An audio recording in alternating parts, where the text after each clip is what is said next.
Hard to keep track of all the things that are racist these days. Jefferson statues, milk, not wanting African Americans to abort their children. That's racist. Now add another one to the long list. Cauliflower is racist. In a video posted on Sunday, young pioneer Alexandria Ocasio-Cortez explained to her followers that it is deeply problematic to grow cauliflower in urban gardens. Really think about it. When someone says that it's too hard to do a green space that grows yucca instead of, I don't know, cauliflower or something, what you're doing is that you're taking a colonial approach to environmentalism. And that is why a lot of communities of color get resistant to certain environmentalist movements, because they come with a colonial lens on them. Huh? Even adjusting for the fact she's dumb, which she obviously is, it's still confusing. What is she saying? We need a liberal Sherpa to help us figure it out. Kathy Rue is the founder of Catalina Magazine and a frequent guest on our show, and she joins us tonight. Kathy, thanks so much for coming on. So, thanks for having me. How racist is cauliflower? And let me just say, I don't like cauliflower, so don't look at me like I'm part of the cauliflower problem. I'm not. But how racist is it? Thank goodness. Well, it's part of monocropping. So our colonial ancestors grew cauliflower. So they're cropping the same old vegetables, not good for the environment because it's the same nutrients in the ground.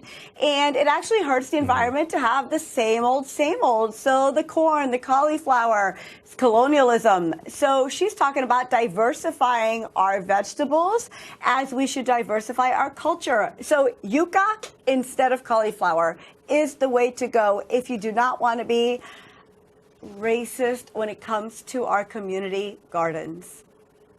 So, okay, cauliflower, I mean, you make a fair point. Cauliflower is a European vegetable. It originates in the Mediterranean region, I believe.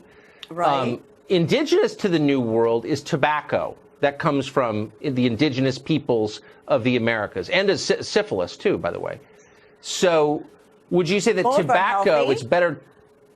Well, I don't know now. I mean, tobacco is an indigenous plant, but you're saying it's bad, but it's, I don't understand. So you're saying tobacco is worse than cauliflower or better than cauliflower? Well, the point is, the term is the monocropping. It's the growing the same thing in our earth.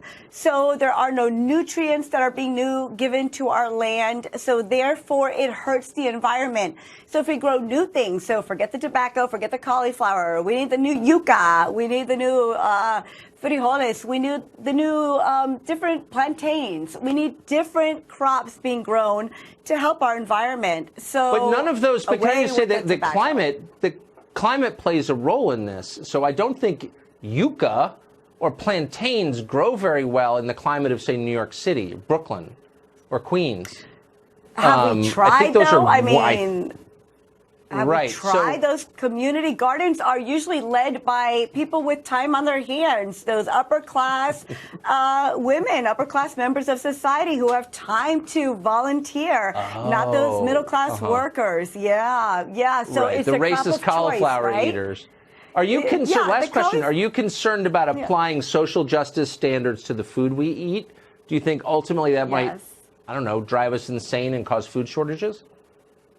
I'm afraid. I mean, we need to realize that salsa is more popular than ketchup. So if we were truly racist, we wouldn't allow salsa in this country. So thank goodness we are such a wonderful country that allows diverse foods and crops to come into our country, and we can diversify our food and our crops. Yeah. Every time I get mad at the left, I think it must be living hell to be a member of it, because you'd have to remember all the rules. I don't think I could do all. It's not that hard. But, Kathy Rue, Salsa's good. It's baffling to me. We're so glad that you're keeping track, though. Thank you for joining us tonight.